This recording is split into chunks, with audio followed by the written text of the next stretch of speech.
Hi, it is Alexa Hampton, 52 Weeks of Design Live, and I am speaking to Keith Meacham today, and I am going to invite her to join. Was I find her?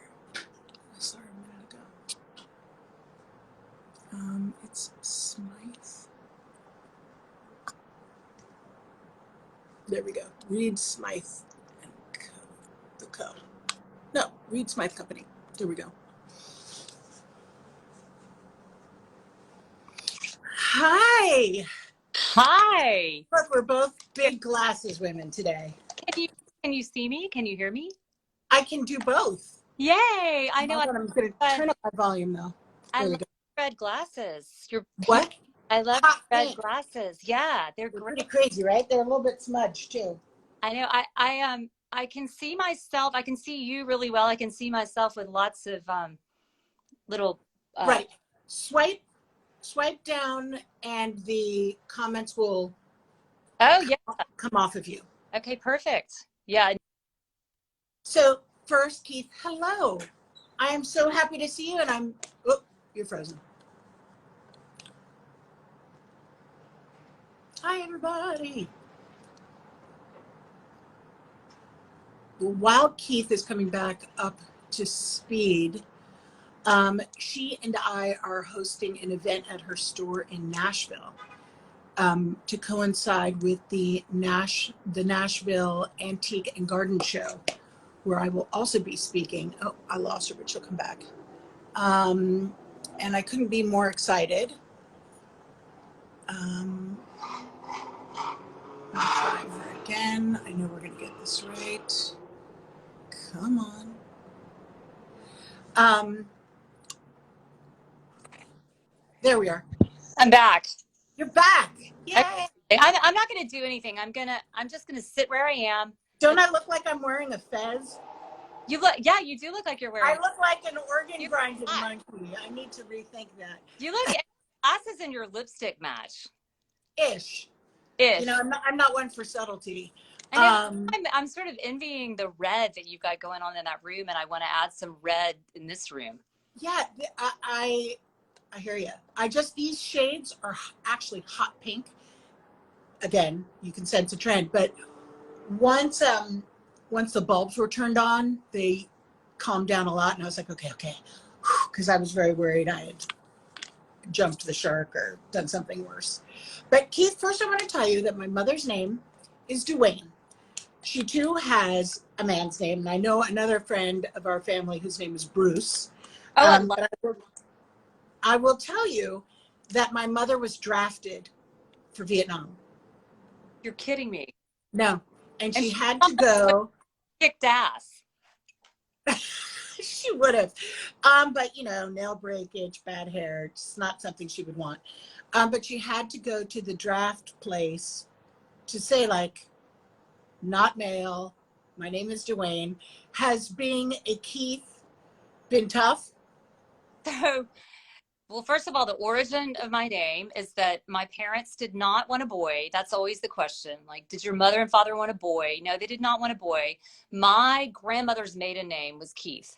So it's a great old. That's exactly my mother's maiden name was Duane. Yeah, so it's in the South. I grew up in Mississippi, and Mississippi, Alabama, Georgia, the deep South, Virginia, all of them filled with women named Mackenzie and McLean. Last name for right. So Keith, a little bit stranger than Mackenzie and McLean. But anyway, my mother's grandfather was named Mac Keith, Marshall McNeil Keith, and she loved her grandfather, and they all called him Keith. Like, hey Keith, come on, yeah. Keith. So like guys call each other by their last name. Love that name. And she wanted to name her daughter Keith. She did not want to name a son Keith, but she did not have a son. So she named me Keith. And my sister's name is Mary Marshall, whom we actually ended up calling May. So we have May and Keith. And yes, I've gotten so much hell all my life for being named Keith. And this is probably not at all politically correct, but in the 18 years that my husband and I lived in New York and raised kids in New York, we were doing the whole private, you know, kindergarten Right. and Application. all those applications. And it was kind of at a time where all of the Upper West Side kindergartens, I think, were really wanting to have some diversity in their Uh-huh. and we applied for our son, and we were Keith and John Meacham. Right. And you would have died to see the crestfallen faces of those admissions directors when we walked in, and Yeah, they're just like, ugh. we were so boring and so, Yeah. you know, vanilla when we walked in. But I think that they thought we were going to be this you know, same-sex couple walking in with our darling little son. Yeah. And we ended up being Interesting and groundbreaking. really super boring. And anyway, so yeah, Keith. But I love my name. I actually love. Yeah, no, Yeah. I used to love mine until it became the name of a machine. But let's hope that there will never be a Keith on our phone. At least a good machine. No, I can't talk to anyone on the phone because if they say my name, Oh, their house comes to life. all right. Yeah. Okay. So, or I'll be at somebody's house and someone will bark a command to me and I'll be like, okay, what do you want me to do? And they're like, not you. And that other does not follow commands very well. I don't know about you, but that Alexa does not always obey the rules. Well, this Alexa almost never. Okay. But before we get down to business, I have one more random question. My aunt Paula Perlini saw that picture of you with that dog, and she said, "Was that Julia's dog?" Oh, you mean photo? Yeah, in the picture of my library. Yeah. Yeah, and you know, it's I have to admit to, you know, after having sent that, I thought, damn, should I have not sent that? Because so many people have asked me if that was Henry. So the story is, yes, that is Henry. Henry passed away about 6 months ago. And I have to say, that's Percy. Yeah. Oh, hi, Percy. Percy looks like he has some fine beds to sleep on too. Henry had slept only on Rogers and Goffington fabric, by the way. I love it. You know, that's pretty. And you mentioned Rogers and Goffington in your favorite fabrics. Yeah, I love Yeah, Rogers. they're great. Have such beautiful fabrics. Yeah, so that is a picture of Henry. Henry was so much a part of the very beginnings of Reed Smythe and Company, this company that Julia and I founded together that, you know, we can talk about a little bit. But that was one of the first photo shoots that we did for Reed Smythe and Company. And Henry was along for every photo, and he was so photogenic. Like, he had the perfect little, you know, he stuck his little hind leg out. So yes, that was Henry. But I have to say, I really, really believe that Henry knew exactly what he was doing, and that he was when he was a Reed. He was ready. Our friend Howard Christian, when Henry died, he said, and I'm going to get this wrong, but he said that Henry crossed the Rainbow Bridge. And I like that image because I really do think that Henry just went to be with his mama, and that eating beef tenderloin and sleeping on Rogers and Goffington fabric. And yeah, I might want that too. Yeah, he's got a good life. He led a good life, and he's living his best life now. But that was a picture of Henry, and I probably should have given a little more. No, not at all. It's just she was like, "Oh, I loved that dog." It was He's that star. He's an Instagram sensation. So tell me about the store, and when did you guys conceive of it? So 100% of the credit for Reed Smythe and Company goes to Julia, who, you know, I'm so sure so many people who love your work and follow 52 Weeks of Design, at least have heard of Julia or know her work. Oh, sure. Right? Of course. You know, her reputation precedes her. But so I give 100% of the credit for this idea and the company to Julia, because she really thought of it, had been kind of building the idea for it all of her life. But she really came up with the concept of getting artisans, tapping artisans to make things that were not readily available in the marketplace when she started writing these cookbooks. She was working on a cookbook that was called Julia Reed South. It was this beautiful coffee table cookbook with all of her great recipes that, you know, she adapted from the recipes she grew up with and from her living in New Orleans and really kind of traveling all over the world, but really rooted in her Mississippi Delta childhood. And she'd be doing these photo shoots with these great photographers and all this beautiful stuff that she inherited from her mother or that she And collected. she was so plugged in. Oh God. I mean, She knew everyone and everything. I and, mean, and had more style in her pinky finger than most, fantastic yeah, decorators have take a lifetime to develop. So sure. anyway, she would identify something on a table and say, I need, a tall, I don't know, a glass tumbler to go in that Mhm. space. Or I need a copper tray to fill that space. Or she had an eye for what was missing. And she knew where to get the people to make it if it was missing. I mean, you do that in your business, right? Like you would. Yes and no. I mean, I think, right now, everybody, because of, the vagaries of the world, everyone right now just wants something that exists. Yeah. We'll Yeah. go back to that, Okay. but that everyone's desperate. I mean, everyone's desperate for something they can get right now. That's true too. But Yeah. Yeah. the idea of a bespoke special piece by an artisan is never tiring. Yeah. So anyway, she had this, kind of habit, I guess, just over the course of her own career of if she couldn't find it and couldn't get it, she would just find somebody to make it. And I think there was a tradition of that where we grew up. Like we grew up in this really tiny town. So part of the story I think Right. that really is important to the company is that Julia and I grew up in a really tiny town in the Mississippi Delta, which is a farm country of the Mississippi Delta, right on the Mississippi River. And we were 10 years apart. And so, Called what? huh? What was it called? It's called Greenville, Mississippi. Okay. And so it's a very, very tiny little town, but it's steeped in literary culture, culinary culture. And I think in the time that we were growing up, and I was probably too young to really benefit from any of it, but Julia was right in the sweet spot. She was, kind of in her teens and 20s when it was really kind of a roaring 20s town, and there were just so many cool people coming to town. There was a lot of industry there. There was the riverboat uh, industry, farming industry, Culture. and you've got Hotting Carter, you've got William Faulkner passing through town, you've got a kind of a fairly liberal press for the Deep South that's kind of on the right side of history in terms of civil rights. You've got Walker Percy and his family.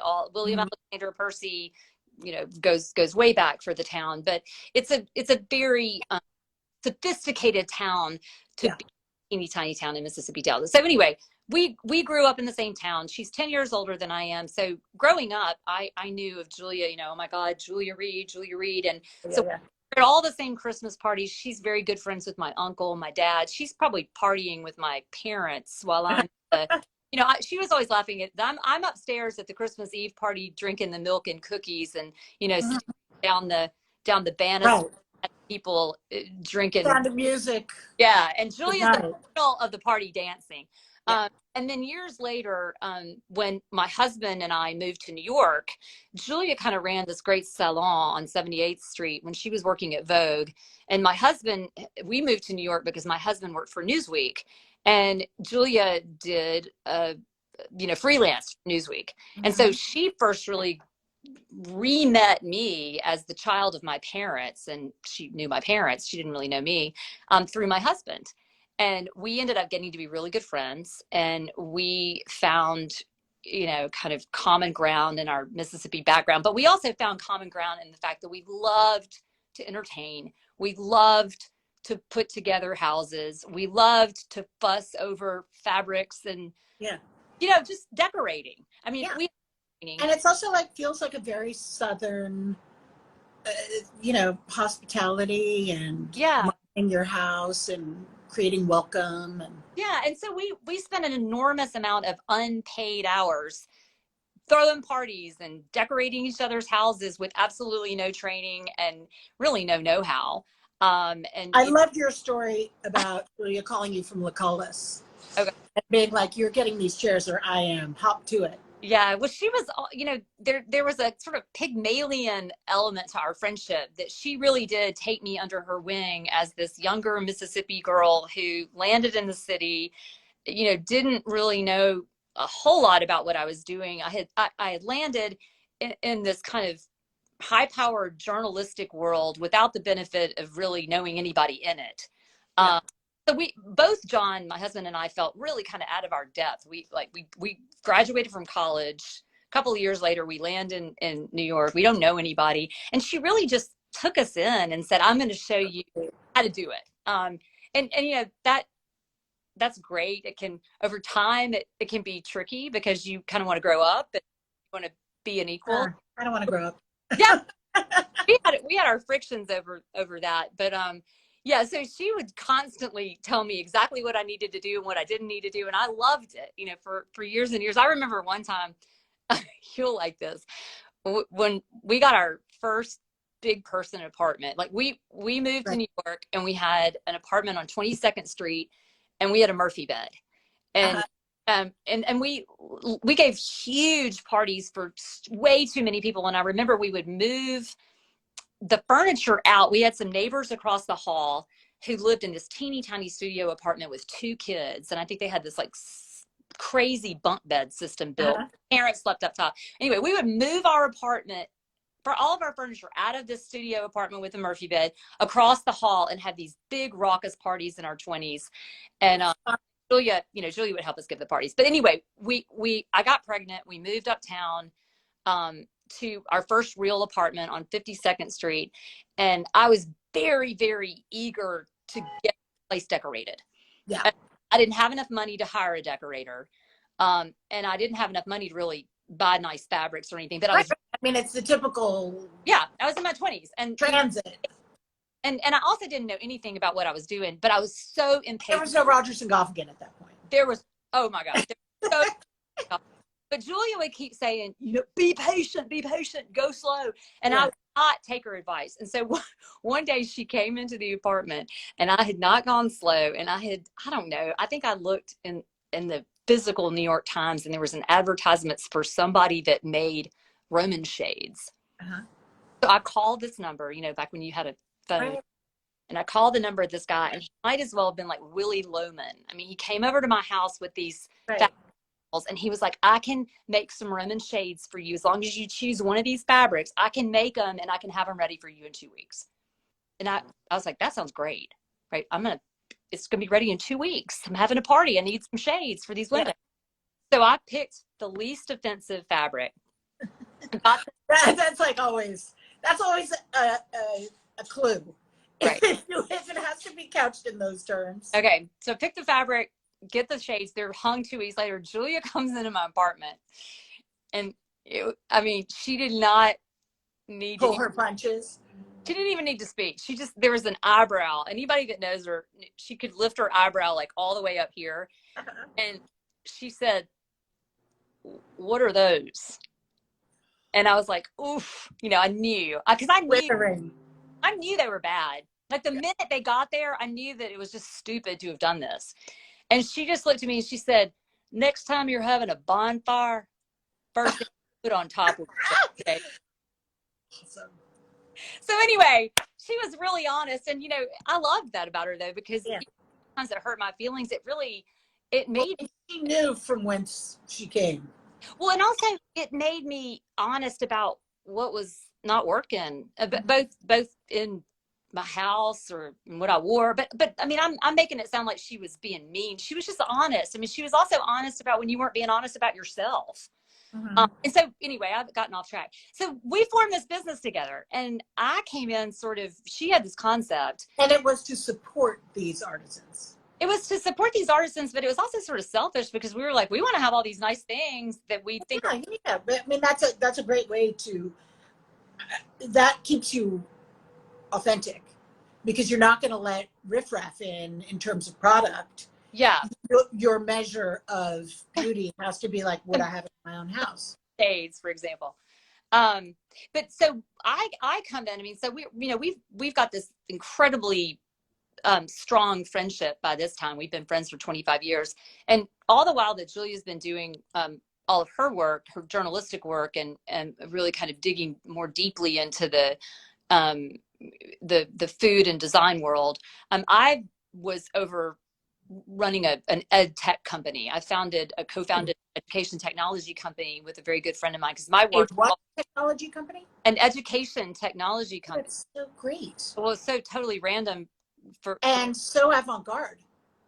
yeah. So anyway, I had come up through the trenches of public education, and a very close colleague of mine and friend who is this powerhouse went out, got some venture funding. We created this reading app for kids. I'm gonna make this really snappy because it's not. No, this is totally cool. Okay, well, anyway, it is a little bit related to design. So right when the iPad came out, this friend of mine, her name is Stephanie Dua. We both together worked for Michael Bloomberg and Joel Klein at the New York City Department of Education, and we were public ed nerds, and we were seeing great things about how kids were learning to read. So she raised money around this idea that we could bring teaching kids to read to the iPad and they could help teach themselves to read. Yeah.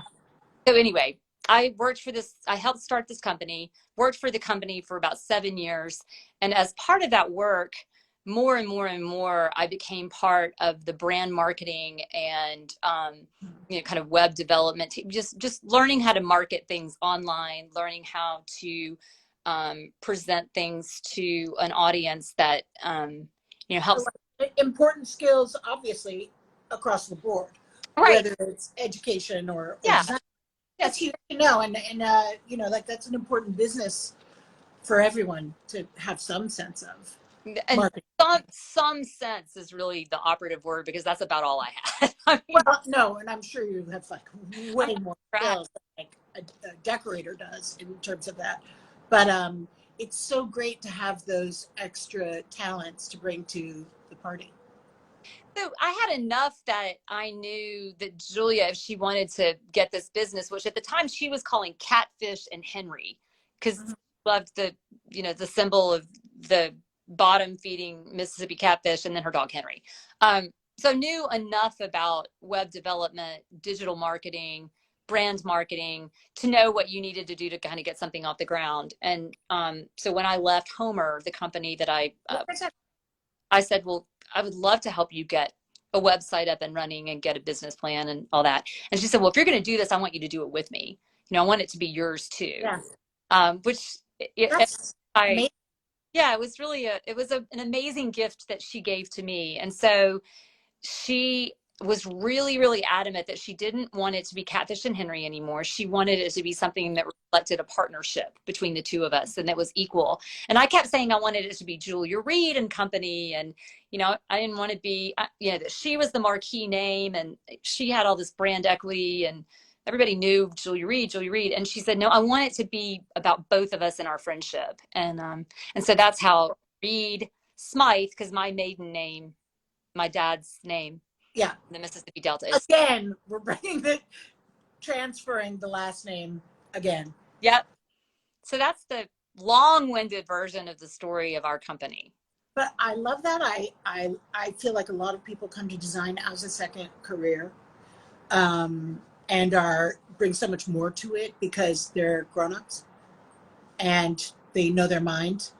And that's also just obviously a wonderful story because it's friendship and it's partners and it's supportive of an ecosystem, but it's also getting beautiful things out there. So what is your style happy place? So I think my style happy place for me personally, Yeah, for you. and I think that Reed Smythe has its own style happy place. So they're different things. Okay, And yeah, I want to know what both of them are and why you do things differently at Reed Smythe. yeah, when you do things differently. I think my style happy place for me personally, I don't know, maybe they're one and the same. But anyway, for me personally, I think I like classic clean lines, but I like a lot of color. So the color of your bookcases is right. exactly where I am right now. I saw that the color of the year is a periwinkle. Oh, really? I know. I was like, what? Why? For me, this year is olive. Okay, yeah. This color has never failed me, and you can't see the rest of this room, but It's gorgeous. well, hold on. I'm gonna show you. So the rest of this room has got this black and white cool stripe. So you can see Love. a bit of it. Anyway, I love this color. I love really saturated color. I love very I love antiques mixed with modern stuff. I had the great good fortune when we moved to Nashville from New York City 9 years ago to work with Courtney Coleman and Bill Brockschmidt of Brockschmidt and Coleman. Yeah. And they have been incredible collaborators and friends. And another Mississippi girl, Courtney. Oh, I didn't know that. Yeah, she grew up Maybe I did know that, and that's why they ended up doing that, having the outpost in New Orleans. Yeah. Yeah, the kind of southern roots. Yeah. So, but anyway, they have a similar sensibility in the sense that they love a lot of color, a lot of pattern. But I love, I'm show me a Georgian house or a Georgian revival house, and it's the one I want every time. I love that style. I love 18th century architecture and detail, and I love the vibrant colors of the 18th century and all those wallpapers that those guys created. The kind of funky, psychedelic patterns and colors. I hate anemic. Like I love that question you ask on the questionnaire, like what do you hate for your about own the trellis? Don't mind people. Like, I'm not a big fan of just blue and white or green and white, or I think some people do that really beautifully and it feels really calming. Like, I'll walk into somebody else's house and it'll be all like, wow, this is, and I'll think, oh, this is so soothing and I really love being in here. But for my own spaces, I like a lot of saturated color. So for Reed Smythe, how is that different? I think because we're really committed to this idea of being artisan driven and having in our being made by an artisan. I think we probably have a little bit more, there's a little bit more earthiness maybe to our brand and our shop than is typically true of the spaces I would live in. You mean like less pizzazz? No, I wouldn't definitely not say less pizzazz, but maybe less formality. Mm-hmm. So like, I would mix all of the things we have at Reed Smythe with any kind of grandmother's silver or antiques.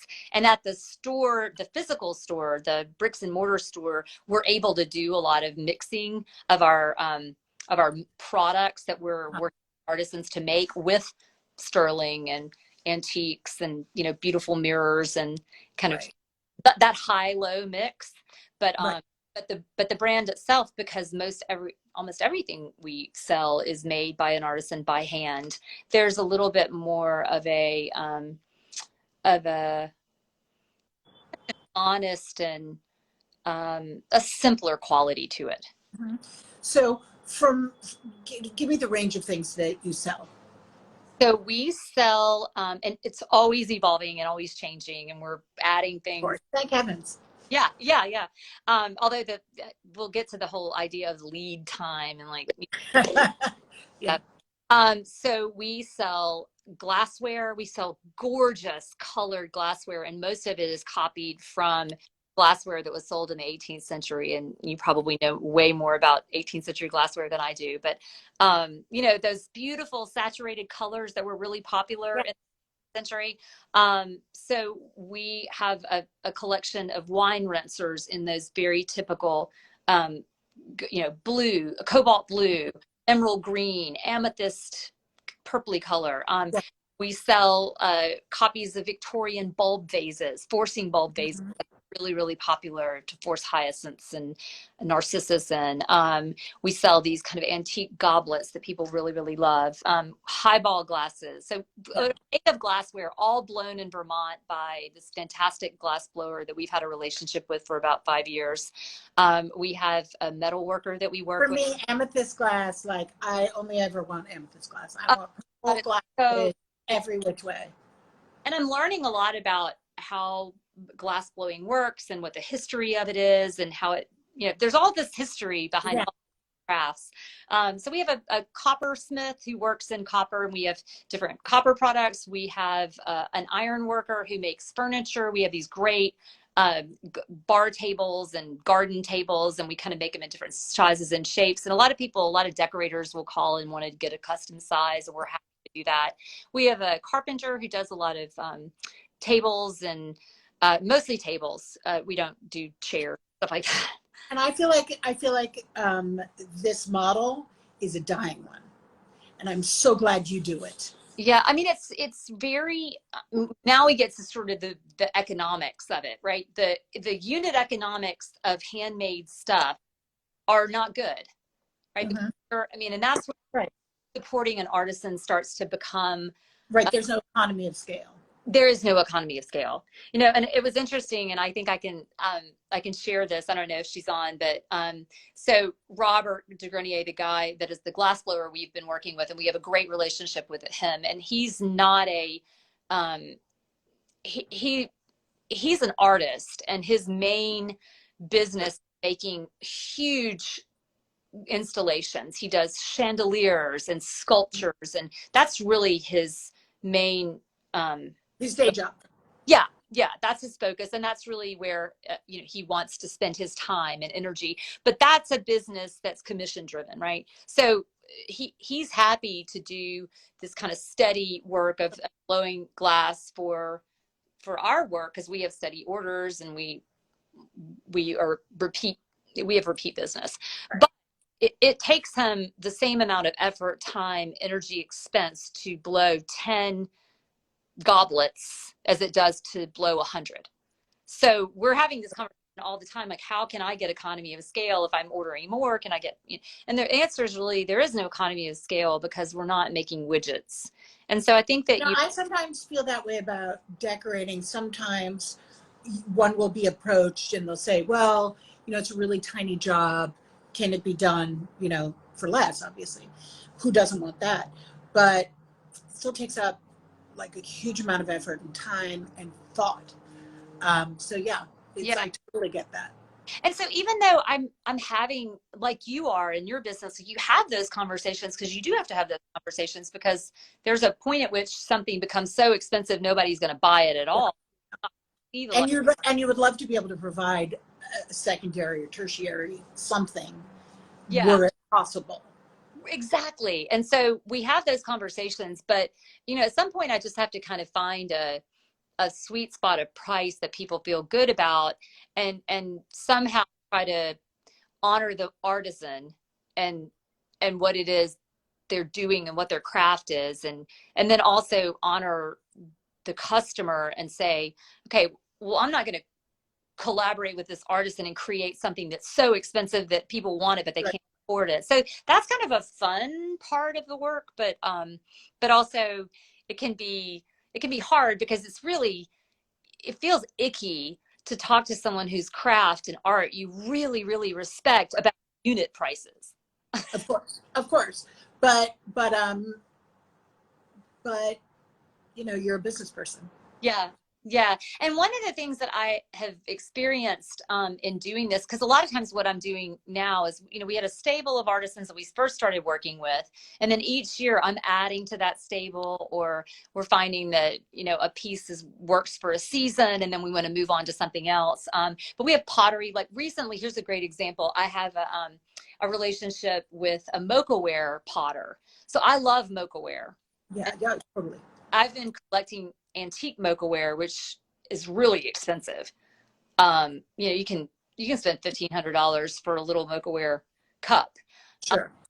And so I've been searching for a mocha-ware potter who really does great work, and I found this guy in Arkansas who's really kind of one of the only mocha-ware potters in the United States, and he's really, really studied it, and he's, you know, I guess he's figured out what the traditional Welsh slip casting form of mocha-ware is. And I'm nodding like I know what you're talking about, but I don't know all of these things. I'm like, I just collected mocha-ware because I think it's really pretty and fun. Yeah, absolutely, it's beautiful. Yeah, well, it's apparently, now that I've researched it, I now know this. It's mocha-ware was the tavern potter's pottery, right? It was cheap in the 18th century. Yeah, and it was made from dripping pigmented clay onto the unfired form. So that's what makes it so beautiful and special. It's not painted on there. It's actually part of the pigment's part of the clay. Anyway, I have this relationship now with a potter in Arkansas, but he does a lot of work for a lot of different people. He's not just exclusive to Reed Smythe and Company. So he's working for, sort of historic Williamsburg and doing reproduction stuff. All of these people have to have multiple sources of income in order to keep this very specific art, whatever their art is, alive. Yeah. I mean, I hope he gets, what do you call it when you go learn? I hope he has apprentices. I hope all of these artists that you're talking about, fingers crossed. What you're doing is so amazing because you're giving them another means by which to make money and to live and to have these arts out there. But boy, do I hope they're passing them on. Yeah, well, these guys are the guys in Arkansas are really, really talented business people and artisans. And then there are others that you find and you're just thinking, oh my gosh, they are so, so talented.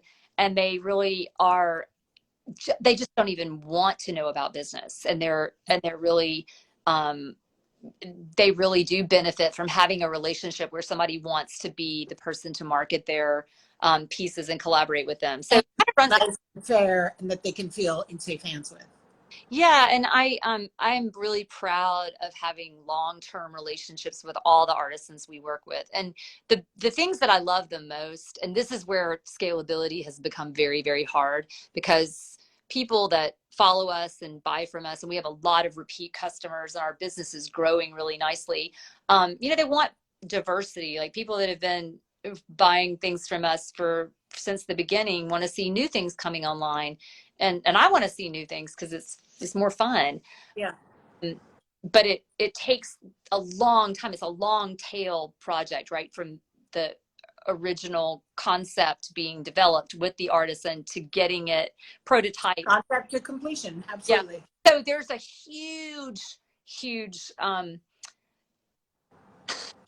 temptation, I guess, to just go and find something that's already being done and to say, can I get your wholesale catalog? And I'll order, 25 of those and 100 of those. Yep. It'd just be easier.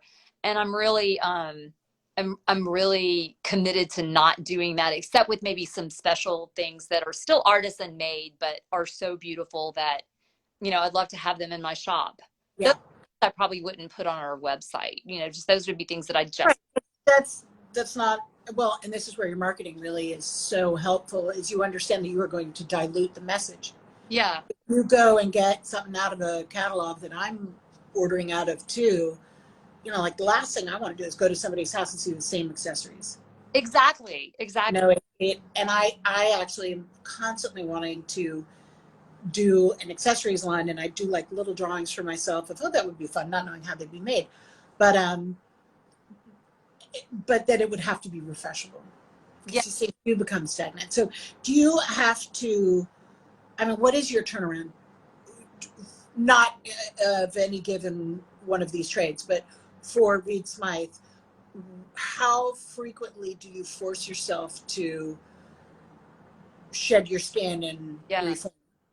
Well, one of your questions was sort of like, how do you want posterity to see? Right. I was just laughing, like, I don't even have a vision that I'm going to be remembered posterity. But we're so new and so young as a company, and I don't have any. The answer is just sort of I'm making it up as I go along. But I think that we've gotten into a pretty good habit of thinking seasonally, like any. I think any homewares business, any editorial business thinks, you think about, well, what are people going to want to see in the spring? Like, what are they going to be excited to buy, and what are they going to be excited to put in their house? And then I think we're also always thinking about what are our staples, what are the things that are always going to be part of our brand. So that's kind of like right now. And since probably this November, we've been thinking about what are we bringing online for spring and Mother's Day. 4 times a year is that's a lot. Well, I'd say we're doing more spring, summer, and then holiday. Because 4 times a year is just how can you possibly do that? And also, there it does have to be legitimately good. A good addition, not just an addition to create Yeah. And when I say we're refreshing, we're refreshing with a few products. We're not talking about bringing in, 15 SKUs to the site and for us, because it's artisan driven, it's about bringing on a new artisan or Right. one of our current artisans. We're going to create a new, um, so for example, we have a potter that we work with here in Nashville, called Salt Ceramics. And last spring, we worked on a berry bowl with her that it took a long time to figure out, where do the holes go and what do we want the glaze to look like and how big should it be? And it was beautiful. We sold out really quickly, and then, we didn't have any more, and she's going to make some more because it did Yeah. well. And now we're working with her on a Breton butter dish. You know what those are? The ones that Yes, I do. I love them. So anyway, I love them. they're beautiful, but they're very hard to prototype because they have to fit perfectly and the water has to not seep out. So we're working on that right now. But I'll give you a little bit of a story on lead time. So we had our best selling. I hope it has a happy ending. It has, yeah. Yeah.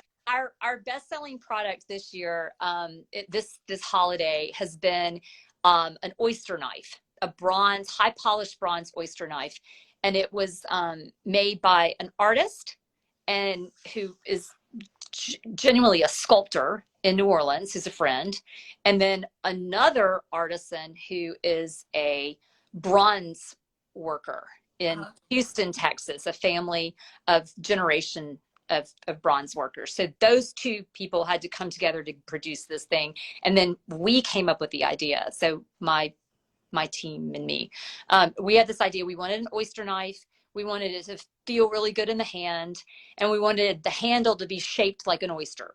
But it couldn't just be that we were going to go cast an oyster shell, because that would hurt. So we commissioned our friend who's an artist to make an oyster shell that fits nicely in the palm of a hand. Interpret. Cast it in wax, send it to the bronze caster. He's going to work on making it look really good and high polishing it. Does he do lost wax, or he just uses it, just looks at it? No, he takes the wax figure that she creates and he does a negative mold, I guess Right. it's called. Yeah. Lost wax casting. Right. Okay. I didn't know that's what it's called. I think that's what you're doing. It sounds like it. And then, and then figuring out how to attach the blade and getting it right and sending different prototypes back and forth to make sure that it looked good, felt good, and then figuring out the finish. Like, we ended up doing a really high polish to the bronze, because bronze, when it's not high polished, is just dark, right? And he polished it with the polishing wheel, really, really high polished, and it looks almost gold, and it's gorgeous. Beautiful. But I would say that from concept to getting that thing on the website, photographed, ready to sell, probably was almost a year. You know what else is, bummer, but great. Thank God you're willing to hang in there. And I also feel like, just hearing that story, that is such a specific, to me, a northerner. This sounds something so specific to the South. Oh, really? First of all, I think of Southerners as being much more generally knowledgeable about servingware. Oh, interesting. I think it's like a mother to daughter. I don't know. I could be making this all up, but this is the story I've made up in my head, is that the whole part of Southern hospitality is that the female children have historically learned all of those different things. What's this knife for? What's that? All of these special serving items. Mm-hmm. And then on top of it, like oysters. Oysters is a thing that you're going to have in New Orleans all the time. Like, you want an oyster knife. I think that's like proof of concept, that you are doing these things that are very special and that have like reminiscence of a time gone by, but that are beautiful and that are supporting an ecosystem of artisans. That's what we're trying to do. Yeah. You're obviously doing it. I have no idea. Please, if you ever start figuring out lusterware. Oh yeah, I know. Well, that's the thing, is like you get something, a bee in your bonnet about something you love to do. You want to see, and then you get deep in the weeds of researching who does it. And there are just these crazy communities of artisans doing the thing. And I'll tell you, social media may be killing our world and our children, but it's an awesome place for finding and connecting with artisans. And antique dealers and so on and so forth. I mean, Yeah. Yeah. And I mean, there are lots of things that are, I've made some connections on Instagram with artisans that I'm working with right now that are just putting up, beautiful stuff. They maybe go to shows in their towns, or they sell at flea markets, and they're just putting up beautiful stuff. And I have literally found them by we can't go to those places. We can't be sitting down with, we can't be touching things that 12 people just touched before us. So yeah, I mean, I think Instagram has a great, I'm Pollyanna-ing it, but I've decided, and I want to figure out, like, I've decided that Instagram hates our noses. Oh, why? Instagram hates your nose. Instagram hates my nose. It just, if you go on any filter, I don't even know. I mean, what they want us all to hate our nose. They want us to declare war against our noses. So wait, filter your nose? Every single filter, and they're fun to play with. And then I was like, wait, this is crazy. Like, I'm not going to look at these anymore because they're just making me feel like nose aware. Like, God damn it, my nose is, God put it there on my face. Breathe with. I'm not going to let Instagram get me nose sad. I have two daughters. I have a son and two daughters, but my daughters, only time I play with filters is with my daughters, and they always want to make me into a man or Yeah. So I haven't noticed it. Oh my God. Well, notice it. Okay. If it doesn't want to make you a man or tell you what your astrological sign is, it wants to divide your nose by 1/2 for sure. Oh my God. Tilt your eyes up and then give you Monica Bellucci's upper lip, which I get it. That might be good. Okay, somebody is writing about repurposing and upcycling. Do you do any of that? No. You mean repurposing and then selling? Yeah. Yeah, I mean, so you have one of a kind pieces that you. Oh yeah, for sure. I mean, somebody told me the other day that my business is now a click and mortar business, which I'd never heard, but I like that. Great term. Right. So anyway. Oh my God, great term. Yeah. So we have our bread and butter is our website, and people mostly buy things on our website because we just opened this little order in Nashville. But we also do a lot of shows, like we'll do a pop-up here and there across the country. We do the Antique and Garden Show in Nashville every year. And Alexa's coming and she's speaking, and she's going to co-host this little event with Veranda at our shop, which Alexa's always speaking. I love that you're going to speak there because I love that show. You've been many times, I'm sure. Oh yeah. I remember the first time. It's a great show. So I'm a honorary something or other. Yeah. But the first time I was there talking with Bob Stern, and I was also, I had to come with my breast pump, and they had to find me like a huge room, and somebody had to watch the door, and I gave a talk, and I looked down, and Albert Hadley was in the front row, and I was like, Albert, how could you do that? How could you do that to me? That is great. I mean, not everybody has a breast pump with Bob Stern and Albert Hadley in it. Albert Hadley. It was there was a fish out of water, and it was I. Well, now I'm a seasoned lady, and I go with pride. Those are two great. Really did a lot of work to make Nashville a great design city. Nashville is so cool, and everybody's moving there, right? Because of the culture and the taxes. It's a big time for Nashville, although we just got redistricted. So anyway, that's a political discussion. But about upcycling. So now that we have this brick and mortar, I mean, I call it a brick and mortar. Brick and mortar. No, click and mortar is so cool. I can't. So our store, we have this teeny tiny little, it's 6 feet across by something like 20 inches deep. So it's more like a booth, but it's teeny. You mean at the show? No, I'm talking about my store. It's 20 inches deep? 20 feet. Okay, I'm like 20 inches is impossible. I'm like, that's a vitrine.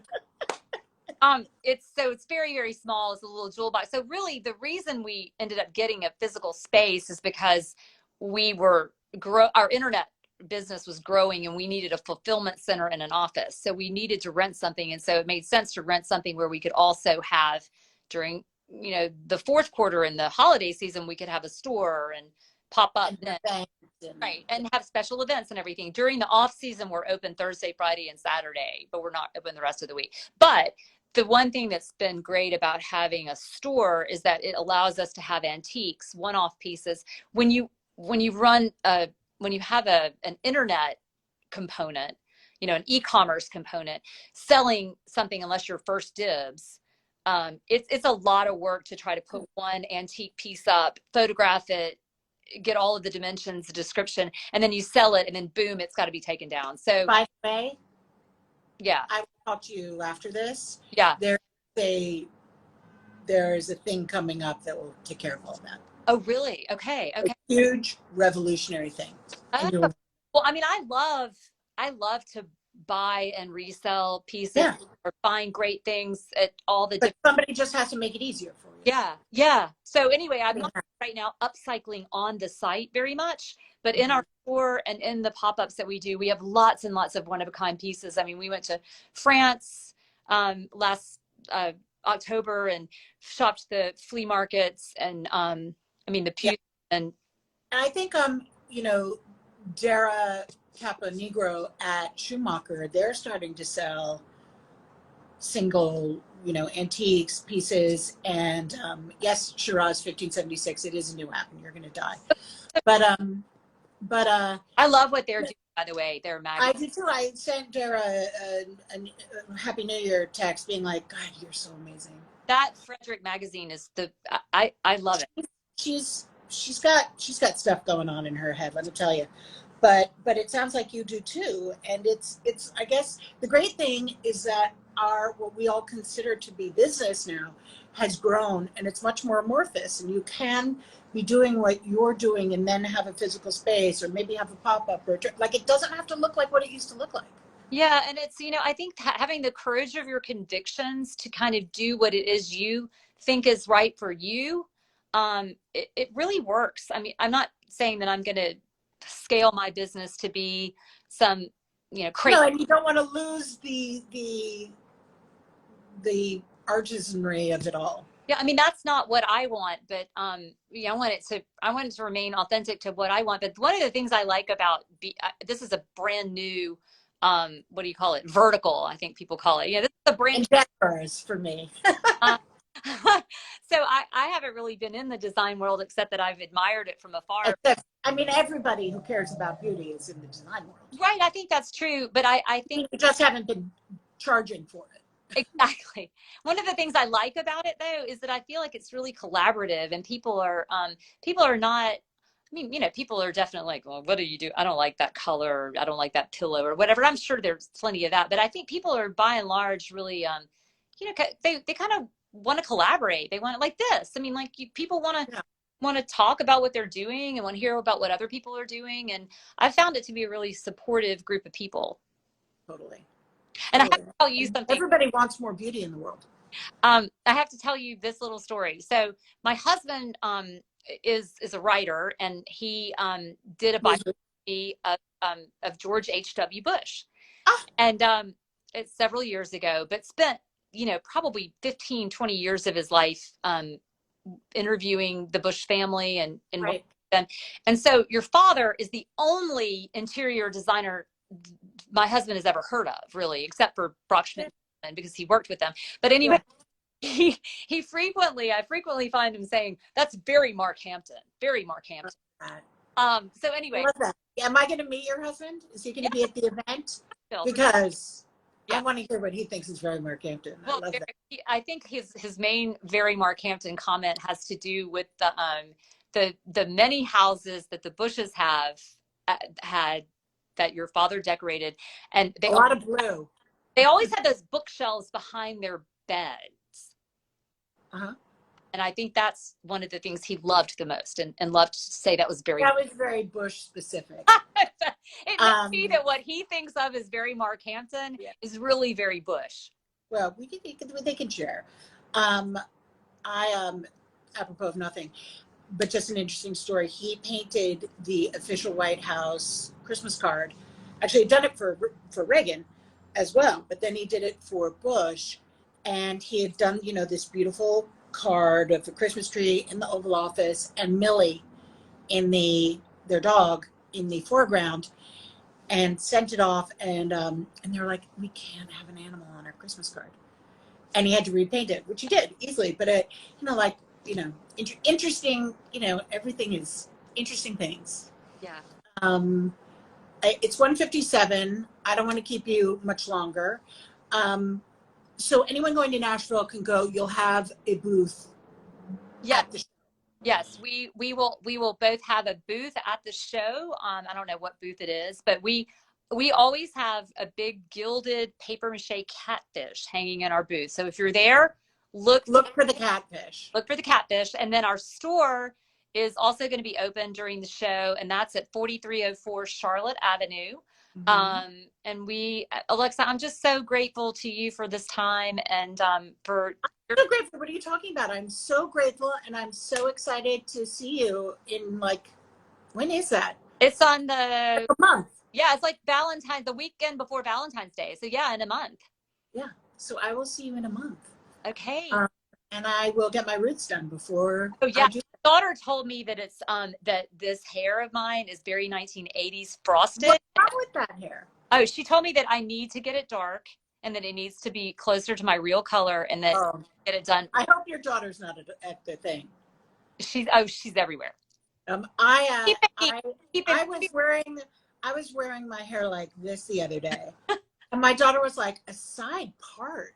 I know, that's so 90s. I'm like, first of all, it's not just so 90s. It's also the 90s is back. I felt so judged. I know. Anyway, go look up this term that my kids taught me. Have you heard of the word chuggy? Cheugy? Chuggy. Chuggy. It's apparently kind of like out of style plus. Wow. Rude. Check it out. It's kind of funny. I mean, it's a funny thing that apparently the New York Times did a couple of months ago or something. Anyway, I really need to work on the chugginess, according to my kids. Hey, I say we embrace the chugginess and make it cool. Just like the punks appropriated the safety pin, I'm going to embrace chuggy. Right. I'm supposed to get those high-waisted jeans that go, way up. Yes, I love those. They're like built-in pantyhose. They keep everything in. Yeah. But I still kind of like the old lowrider skinny jeans. But anyway, we'll talk. We'll talk. All right. Okay. Thank you. And I'll see you very soon. Thanks, everybody. And everybody, again, it is Reed Smythe Company, and you can follow them on Instagram, and you can look at their website. Thank you, Alexa. Click and mortar. You're awesome. You. Okay. Bye. Bye.